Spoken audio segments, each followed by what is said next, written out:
할렐루야. 이 밤 기도의 자리에 은혜의 자리에 나오신 여러분 모두를 진심으로 환영하고 축복합니다. 우리가 지난 주일에도 에베소서의 말씀을 보았는데 오늘 밤도 에베소서의 말씀을 보게 됩니다. 에베소서를 사도 바울의 그 바울 신학의 정수라고 이야기합니다. 오늘 우리가 살펴볼 본문 22절을 포함해서 11절에서 22절까지의 말씀은 그 가운데에서도 바울 신학의 정수 가운데서도 에베소서의 정수라고 이야기하죠. 에베소서의 정수인 이 2장의 말씀이 전하여 주는 그리스도, 예수 그리스도의 사역은 평화입니다. 평화. 에베소서의 주제는 교회라고 제가 말씀을 드렸습니다. 교회는 헬라어로 에클레시아라고 하죠. 모두들 들어보셨을 것입니다. 이 에클레시아는 세상으로부터 부름받아 나온 자들의 모임이라는 뜻입니다. 세상으로부터 부름을 받았다. 이 말은 부르신 주체, 하나님이 계시다라는 뜻을 가지고 있죠. 하나님께서 세상으로부터 부르셨다라면은 그 부르심에 합당한 삶을 살아야 합니다. 하나님의 말씀을 청종하면서 그 뜻을 이루는 삶을 살아내야 하죠. 각 서신서의 서두를 보면은 교회 그리고 성도, 이 교회와 성도를 구별 없이 사용하는 것을 간혹 볼 수 있습니다. 이것은 성도가 바로 교회의 힘을 말해 주는 것이죠. 우리가 잘 알고 있듯이 교회는 건물적인 또는 공간적인 개념이 아닙니다. 성도 한 사람 한 사람이 그리고 성도로 이루어진 그 모임이 바로 교회이죠.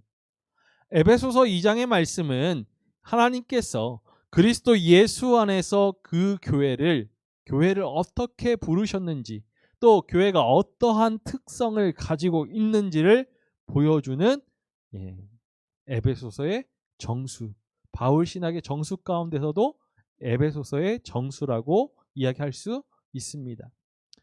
에덴 동산에서 아담이 범죄한 이후에 모든 인간은 하나님과의 그 깨어진 관계로 인하여서 평강으로부터 소외되었습니다. 하나님과의 관계 안에서 누릴 수 있는 영생을 잃어버렸죠. 죄에 대한 형벌로서 사람에게 죽음이 임하였습니다. 인간은 아담의 범죄 이후에 하나님과의 단절된 영적인 죽음과 그리고 수고하고 고생하며 서서히 죽어가다가 육신적인 죽음을 거쳐서 영원한 죽음에 이르게 되는 운명이 되었습니다. 에베소서의 말씀은 그런 우리의 상황을 이렇게 전해주고 있죠. 우리 에베소서 2장 2절과 3절의 말씀을 읽어보겠습니다. 그때 너희는 그 가운데서 행하여 이 세상 풍조를 따르고 공중의 권세 잡은 자를 따랐으니 곧 지금 불순종의 아들들 가운데서 역사하는 영이라. 전에는 우리도 다 그 가운데서 우리 육체의 욕심을 따라 지내며 육체와 마음에 원하는 것을 하여 다른 이들과 같이 본질상 진노의 자녀이었더니. 우리는 죄의 굴레에 갇혀서 하나님의 영생으로부터 소외되었죠. 그러나 사랑의 하나님께서 이 깨어진 관계를 회복시키셨습니다. 우리 2장 4절에서 6절의 말씀을 읽어보겠습니다. 긍휼이 풍성하신 하나님이 우리를 사랑하신 그 큰 사랑을 인하여 허물로 죽은 우리를 그리스도와 함께 살리셨고 너희는 은혜로 구원을 받은 것이라.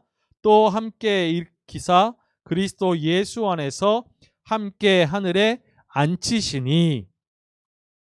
하나님의 크신 사랑이 죄와 허물로 죽을 수밖에 없는 우리를 그리스도와 함께 살리셨습니다. 그리고 그리스도와 함께 일으키사 그리스도 안에서 함께 하늘에 앉히셨죠. 하나님의 평강의 회복을 선포하신 것입니다. 에베소 교회 성도들에게 편지를 쓰고 있는 사도 바울은 이 회복된 하나님의 평강을 에베소 교회 성도들이 알기를 원했습니다. 이 당시 교회는 유대인 그리스도인과 이방인 그리스도인들이 함께 모여 있었죠. 우리가 사도행전과 서신서의 말씀들을 통해서 확인할 수 있듯이 초대교회는 분명 성령의 역사가 충만했습니다. 성도들은 사도들의 가르침에 따라서 복음을 전하고 구제하고 선교하는 일에 열심을 다했지요. 그런데 우리가 알고 있듯이 유대인과 이방인 사이에는 막힌 담이 존재했습니다. 하나님께서 많은 민족과 많은 사람 중에 아브라함을 택하시고 그를 통하여서 민족을 이루시고 하나님의 백성 삼으실 것이라고 약속해 주셨죠.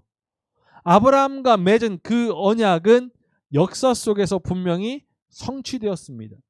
아브라함이라는 한 개인을 통하여서 하나님의 구원사가 역사 속에서 실현되었죠. 세상을 향한 하나님의 사랑이 이스라엘 백성들을 통하여서 구체화되었던 것입니다. 유대인들은 이 하나님께 선택받은 민족, 이 선민 의식으로 가득 차 있었죠. 비록 복음을 영접하고서 그리스도를 머리로 삼은 교회 공동체를 이루고 있어도 선민이 아닌 이방인들에 대한 부정적인 시선은 온전히 지워지지 않았습니다. 자신들에게만 선택받은 민족인 자신들에게만 은혜가 주어지는 것이 아니라 이 이방인들에게까지도 그 은혜가 돌아가는 것이 불만족스러워서 충돌이 일어나는 일들이 많았지. 이 충돌 속에서 유대인 그리스도인들이 주장하는 것이 할례였습니다.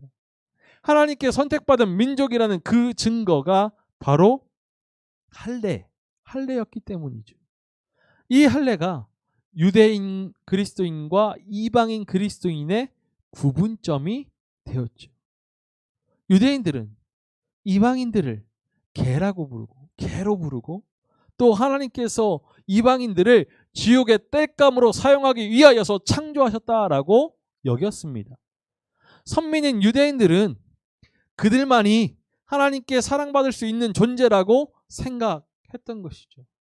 그래서 율법은 이방인들과의 접촉을 부정한 것으로 여기면서 이방인과의 관계를 단절시켰습니다. 이렇듯 유대인과 이방인 사이에는 막힌 담이 있었죠. 예루살렘 성전에는 유대인들과 이방인들 사이를 가로막는 돌로 쌓은 1.5m 벽이 있습니다. 1.5m의 벽이 있죠. 높이 1.5m의 벽이 있습니다.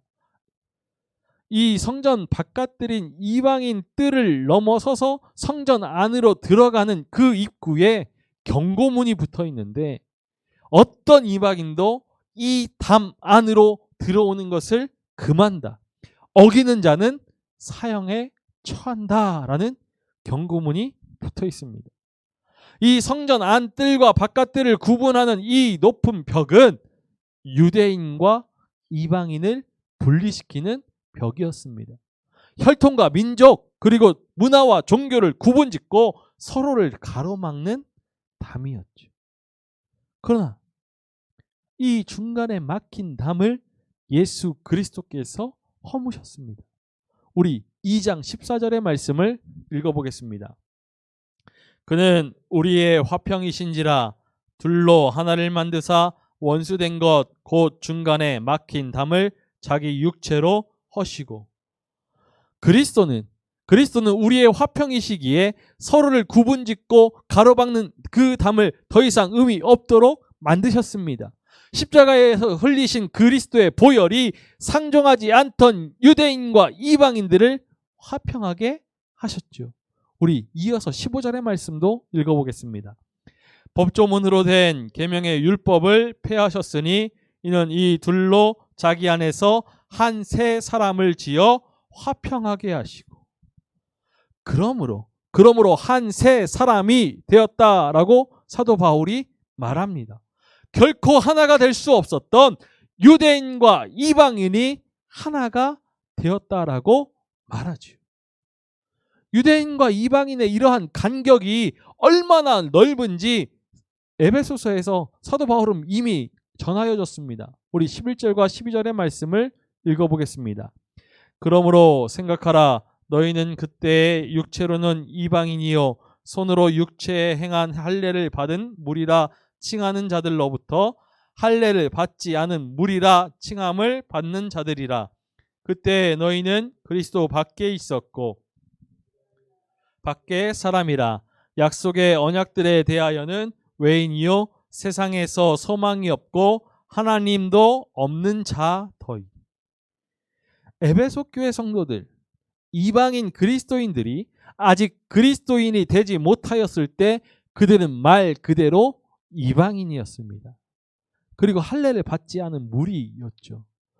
예수 그리스도를 믿기 전에, 부르심을 받기 전에 그 모습을 2장 12절은 5가지로 전해주고 있죠. 이방인 그리스도인들은 그리스도 밖에 있고, 그리고 이스라엘 나라의 밖에 사람이고, 약속의 언약에 대해서는 외인이며 세상에 소망이 없는 자이고 하나님도 없는 자였습니다. 그때 그들은 하나님과 전혀 상관이 없는 사람들이었죠. 사도 바울이 이 에베소 교회 성도들의 과거의 신분을 이렇게 길게 구구절절하게 설명하는 것은 그 이전의 삶의 좋고 나쁨을 판단하기 위함이 아닙니다. 이제는 예수 그리스도를 알고 십자가 부활의 그 복음을 영접함으로 얼마나 크고 놀라운 복을 누리고 있는지 깨닫고 감사하도록 하기 위해서이죠. 그래서 사도 바울은 변화된 모습을 전해줍니다. 우리 13절의 말씀을 읽어보겠습니다.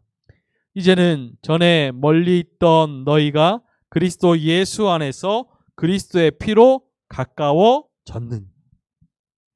앞서 우리가 말씀을 통해서 확인하였듯이 그리스도 안에서 역사하신 하나님의 능력이 함께 살리셨고 함께 일으키사 함께 앉히셨습니다. 하나님께서 멀기만 한 이 유대인과 이방인의 관계를 그리스도 안에서 그리스도의 보혈로 가까워지게 하셨고, 이방인도 유대인도 아닌 한 세 사람으로 만드사 둘 사이에 아무런 차이도 두지 아니하셨습니다. 하나님과의 그 깨어진 관계로 평강을 누릴 수 없었던 사람들이 아무런 구별과 아무런 차이 없이 그리스도 안에서 화평을 얻게 되었죠. 더 이상 외인이 아니고 세상에 소망도 없던 자가 아니라 그리스도 예수 안에서 함께 하늘에 앉은 자가 된 것입니다. 이방인도 유대인과 동일한 하나님의 백성이 된 것이죠. 초대교회의 그리스도의 십자가 사건은 유대인과 이방인, 정결한 사람과 부정한 사람의 그 경계를 무너뜨리는 놀라운 은혜의 사건이었습니다. 특별히 이방인 중심인 이 에베소 교회에게는 더욱 큰 은혜였을 것입니다. 그러나 이 문제는 에베소 교회만이 아니라 초대교회 전반에 걸친 문제이기도 하죠. 사도 바울은 이 은혜의 사건에 대해서 이렇게 전해줍니다. 우리 8절과 9절의 말씀을 읽어보겠습니다. 너희는 그 은혜에 의하여 믿음으로 말미암아 구원을 받았으니 이것은 너희에게서 난 것이 아니요 하나님의 선물이라. 행위에서 난 것이 아니니 이는 누구든지 자랑하지 못하게 함이라. 하나님의 은혜로 받은 선물인 구원은 사람의 노력이나 혈통으로 얻어지는 것이 아니기에 누구든지 자랑하거나 서로를 구별하고 판단하는 수단이나 도구가 될 수 없게 하신 것이죠. 유대인과 이방인의 관계, 이전에는 담으로 막혀가지고 서로 상종하지 않는 관계였고 원수로 화평할 수 없는 관계였지만 이제는 그리스도 예수 안에서 이방인과 유대인을 향한 이 사랑으로, 화평으로 한 세 사람을 지어서 화평하게 하셨죠. 더 이상의 구분과 차별과 미움이 없게 하신 것입니다. 하나 되어서 서로 사랑하면서 살게 하신 것이죠. 이것이 교회의 머리가 되시는 그리스도의 평화, 첫 번째 평화, 수평적인 평화입니다. 수평적인 평화. 그리고 두 번째 평화인 수직적인 평화. 수직적인 평화, 이제 한 몸으로 하나님과 화목해 하시죠. 우리 16절의 말씀을 읽어보겠습니다. 또 십자가로 이 둘을 한 몸으로 하나님과 화목하게 하려 하심이라. 원수된 것을 십자가로 소멸하시고.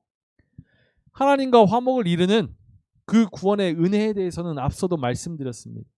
사도 바울이 바라볼 때 하나님과의 화해가 모든 관계에 있어서 평화를 누리는 초석이었습니다. 생명의 근원 되시는 하나님과 화해 이루어야만이 참된 평화가 가능하다라는 것이죠. 그리스도께서, 우리 주 예수 그리스도께서 이 땅의 평화의 왕으로 오신 것, 이것은 수평적인 평화, 그리고 수직적인 평화, 십자가 평화를 이루기 위해서이죠. 그리스도의 보혈은 유대인들과 이방인들 모두에게 평안을 전해주셨습니다. 그리고 유대인과 이방인 이 모두가 한 성령 안에서 하나님 아버지께 나아가게 하셨죠. 우리 18절의 말씀을 읽어보겠습니다. 이는 그로 말미암아 우리 둘이 한 성령 안에서 아버지께 나아감을 얻게 하려 하심이라. 이렇게 그리스도 예수를 통해 주어진 평화로 유대인과 이방인의 그런 구별이 없고 막힌 담이 허물어진 새로운 공동체, 한 세 사람, 한 몸이 교회입니다. 성도 안에서 더불어 화목을 이루고 하나님을 향해 나아가는 것, 수평적인 평화와 수직적인 그 평화, 십자가의 평화를 이루는 것이 바로 교회라는 것이죠. 이제 유대인과 이방인 이 둘 모두 신분이 변화되었음을 알아야 합니다.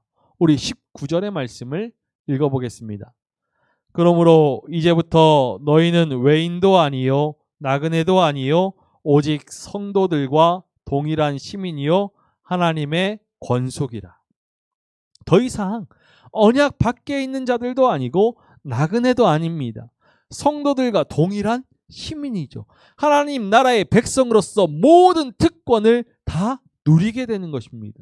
하나님의 권속이죠. 하나님의 가족입니다.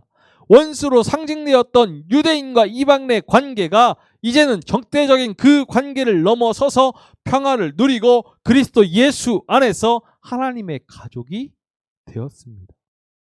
유대인이나 이방인 구분 없이 모두 그리스도 예수 안에서 하나님의 자녀, 하나님의 백성이 된 것이죠.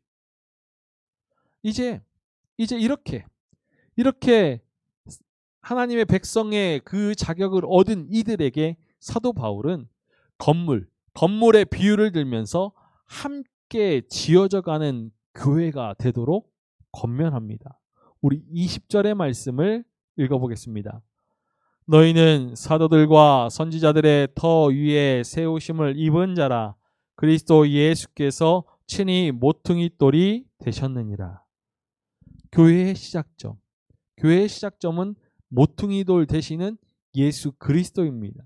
사도 바울은 그의 안에서 모퉁이 돌 되신 그리스도로부터 건물마다 서로 연결되고 함께 지어져 가고 있음을 강조해서 전해주고 있죠. 우리 21절과 22절의 말씀을 읽어보겠습니다. 그의 안에서 건물마다 서로 연결하여 주 안에서 성전이 되어가고 너희도 성령 안에서 하나님이 거하실 처소가 되기 위하여 그리스도 예수 안에서 함께 지어져 가느니라. 최종 목표, 주 안에서 성전이 되고 성령 안에서 하나님이 거하실 처소가 되는 것, 이것이 교회라고 알려주는 것이죠. 우리는 여기서 교회에 대한 세 가지 중요한 사실을 알게 됩니다. 첫 번째로 첫 번째로 교회의 기초와 중심은 예수 그리스도라는 것이죠. 20절에서 22절 말씀까지 모퉁이 돌 그의 안에서 주 안에서 그리스도 예수 안에서 이 표현에서 알 수 있듯이 모든 중심, 모든 기초는 예수 그리스도입니다. 특별히 모퉁이 돌은 그 구조물의 가장 밑바닥에 있는 돌로서 모든 무게를 지탱하는 돌입니다. 그리스도 예수께서 친히 모퉁이 돌 되셔서 교회의 기초가 되어주십니다. 하나님께서 거하시는 그 성전이 그 규모가 작다 할지라도 그리스도께서 기초가 되시고 중심이 되시기 때문에 어떤 풍파에도 무너지지 않죠. 교회의 기초, 교회의 중심은 모퉁이 돌 되시는 그리스도 예수입니다. 그리고 두 번째로 교회는 현재 진행형이라는 것이죠. 성전이 되어가고 함께 지어져 가느니라. 이렇게 표현되었듯이 서로 연결하여서 지어져 가는 과정 가운데 있습니다. 교회는 현재 진행형이라는 이 사실과 함께 우리가 생각해 볼 수 있는 사실 세 번째, 교회는 공동체라는 것입니다. 서로 연결하여 함께 지어져 가느니라. 이 여기에서 서로 함께 이 표현에서 알 수 있듯이 성도 한 사람이 아니라 하나님의 부르심을 받은 무리의 모임, 공동체가 교회이죠. 성도들이 마음을 합하여서 하나님의 성전을 이루는 것이 교회입니다. 건물의 모든 구성 요소가 벽과 벽이 그리고 기둥과 기둥이 서로 연결되어서 하나의 건물로 세워져 가듯이 성령 안에서 기초가 되고 중심이 되는 예수 그리스도와 함께 하나님께서 거하시는 처소로 지어져 가는 것이죠.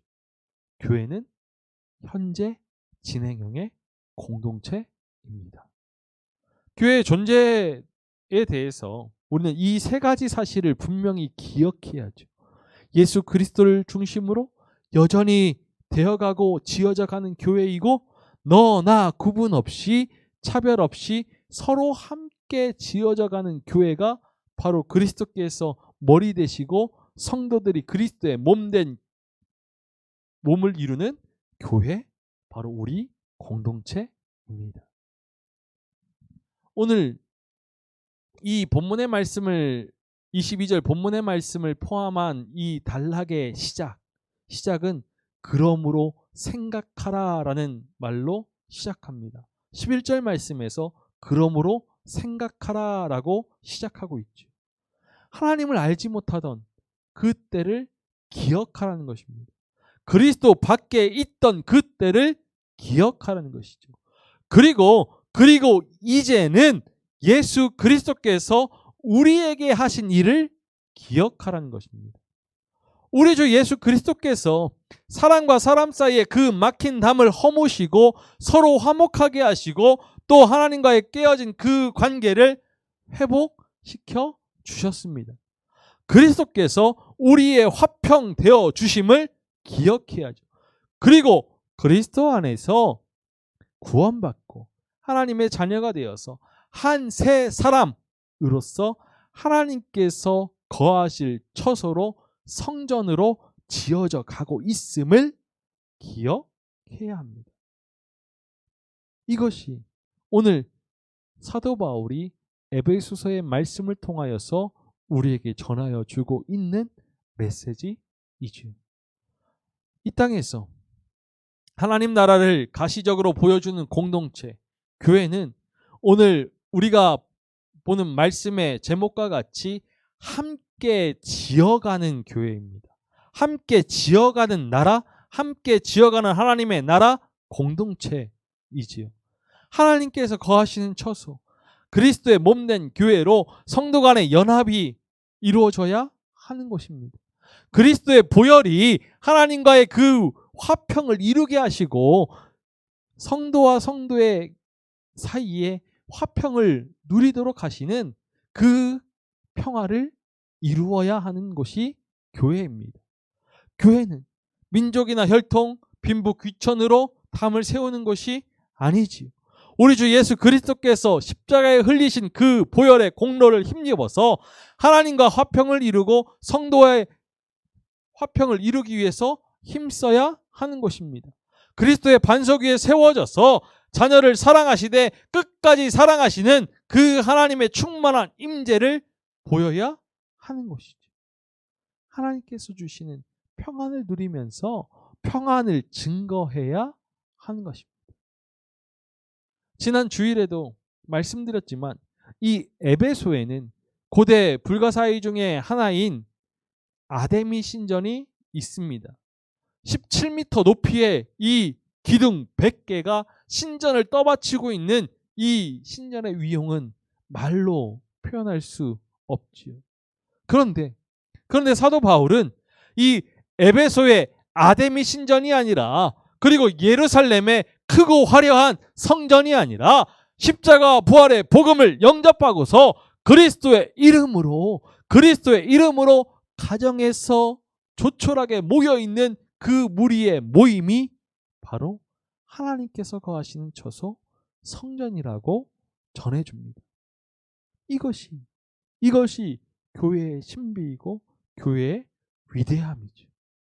우리가 모이는 건물이 크고 화려해서 하나님께서 거하시는 것이 아니라 우리 모두가 하나님의 형상을 따라 지음을 받은 존재이고 하나님의 통치를 받는 하나님의 자녀이기에 성령 안에서 하나님께서 거하시는 처소가 되어가는 것입니다. 함께 지어가는 것이죠. 사도 바울이 전하여주는 신비가 우리 안에 있습니다. 하나님의 부르심을 받아서 세상으로부터 구별된 우리는 여전히 부족합니다. 그러나 부족한 사람들이 모여서 크신 사랑을 받고 긍휼과 은총을 힘입어서 그리스도 안에서 완전해져 가지요. 그러므로 이전에 우리의 신분과 상황을 기억하고 이제 변화된 한 새 사람으로 한 몸이 되어야 합니다. 그리스도의 몸된 교회로 부름받았음에 감사하면서 성령 안에서 하나님께서 거하실 처소가 되어 가기 위하여서 함께 지어가는 공동체가 되어야 하는 것입니다. 교회당이라는 건물을 세우는 것은 쉬운 일이죠. 재정만, 물질만 있으면 이 교회 건물을 세우는 것은 시간이 소요될 뿐 어렵지 않습니다. 그러나 믿는 자들의 무리, 교회를 세우는 일은 참으로 어렵습니다. 다양한 성격과 기질의 사람들, 다양한 아픔과 결핍의 사람들이 모여서 공동체를, 더욱이 그리스도 중심의 공동체를 세운다는 것 결코 쉬운 일이 아닙니다. 그러나 이 땅에 하나님의 나라를 보여줄 그 사명이 있는 교회는 믿음의 주요 온전케 하시는 주님을 바라보면서 그리스도 안에서 함께 지어가야 합니다. 그리스도의 장성한 분량에 이르기까지 함께 지어가야죠. 그리스도의 충만함으로 교회를 충만하게 하심을 믿고 신뢰하면서 함께 지어가야 합니다. 그리스도의 거룩하심을 따라서 의와 진리의 거룩함으로 지으심을 받은 새 사람을 입고서 한 몸이 되기 위해서 힘써야 합니다. 캘리포니아에 삼나무라고 있습니다. 삼나무, 레드우드라고도 하죠. 삼나무. 2000년 이상에 살 수 있는 상록수입니다. 몇 해 전에 산불 가운데서도 살아남은 2000년 넘은 삼나무라고 하여서 신문 기사에도 났습니다. 보통 나무의 키가 20m에서 30m 정도밖에 안 되는데 이 삼나무는 잘 자라면은 130m까지 자랄 수 있다라고 합니다. 그런데 이 삼나무는 크게 자라기는 하지만 의외로 그 뿌리는 땅속 깊이 내리지 않고 얕게 뻗어간다라고 합니다. 뿌리가 얕은데도 이 삼나무가 크게 자랄 수 있는 이유, 그거는 뿌리들이 서로 얽혀서 그물망처럼, 강력한 그물망처럼 이 땅속에 뻗어 있기 때문이죠. 그래서 거센 비바람과 태풍에도 쓰러지지 않고 다른 나무들보다도 크게 자랄 수 있다라고 합니다.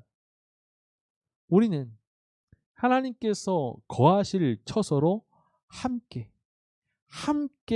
지어가야 합니다. 부족함, 모자람, 결핍으로 서로를 구분하고 차별하고 담을 쌓는 것이 아니라 허다한 죄를 덮는 그리스도의 사랑으로 서로 사랑해야지. 성령의 소욕이 아닌 육체의 정욕을 따라서 서로 구분하고 서로 시기하고 질투하며 당짓고 소외하는, 차별하는 그러한 일이 우리 안에서 일어나면 안 됩니다. 우리의 화평 대신은 그리스도를 닮아서 더불어 화목을 이루어야지. 우리를 바라보는 하나님의 시선으로 서로를 하나님의 형상을 닮은 자로 하나님께서 임재하시는 거룩한 처소로 서로 바라보아야 합니다. 그리스도 안에서 서로 사랑함으로, 서로 화목함으로, 서로 사랑의 시선으로 바라보는 그러한 믿음의 공동체를 이루어갈 때, 서로 연결되어서 성전이 되어갈 때 세상은 우리 교회를 통해서 이 땅에 이미 임한 하나님의 나라를 바라보게 되고 우리 안에 살아계신 하나님께 영광과 찬송을 올려드리게 될 것입니다. 교회의 머리 대신 우리 주 예수 그리스도께서 내가 이 반석 위에 교회를 세우리니 음부의 권세가 이기지 못하리라 라고 말씀해 주십니다. 우리는 반석 위에 세워진 교회임을 깨달으면서 또한 함께 지어가는 교회임을 깨달으면서 하나님 나라 공동체임을 깨달으면서 우리의 세 가지 비전을 기억했으면 좋겠습니다. 주님을 주인으로 선포하는 교회, 주님의 의로 날마다 새로워지는 교회, 주님의 뜻을 심고 이루는 교회, 이러한 교회로 함께 이 땅에 하나님의 나라를 보여줄 수 있는 교회를 지어가기를 소망합니다. 그래서 세상에 소망을 줄 수 있고 생명의 빛을 밝히 비출 수 있는 우리 교회가 되기를 소망합니다. 모퉁이 돌 대신 예수 그리스도께 연합하였어요. 성도 간의 평화를 이루고 하나님의 화평을 누리면서 하나님께서 거하시는 처소 성전을 함께 지어가는 우리이기를, 그러한 주의 교회가 되기를 주님의 이름으로 축원합니다.